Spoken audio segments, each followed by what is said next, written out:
Hello everyone, in this video I will show you how to add temperature in your Instagram story. So just to open your Instagram here, once you open it up, you can just add a story. For example, I will go to my stories section and here I will select any of the option, right? And here let me just go and select any of my image here, or you can select any of your video. Now go to the stickers icon which you can see on the top. Now to add your temperature, right, you will get an option to add a temperature here. As you can see here, by the way, I'm not getting any option to add a temperature. So if you don't get it here, you can always search for it, right? So here I will just write here temp.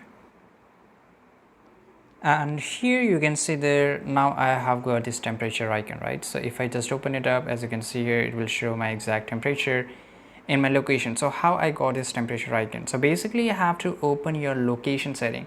So once you tap on location, you have to just type on try again, and basically you have to give permission to Instagram to access your location, right? So basically it will access the location, and automatically once it accesses a location, just close your Instagram and just reopen your Instagram, and you will find this temperature option here, and basically it will show you the exact temperature of your location. This is the way to add temperature to your Instagram story. I hope you found this video very useful. Subscribe.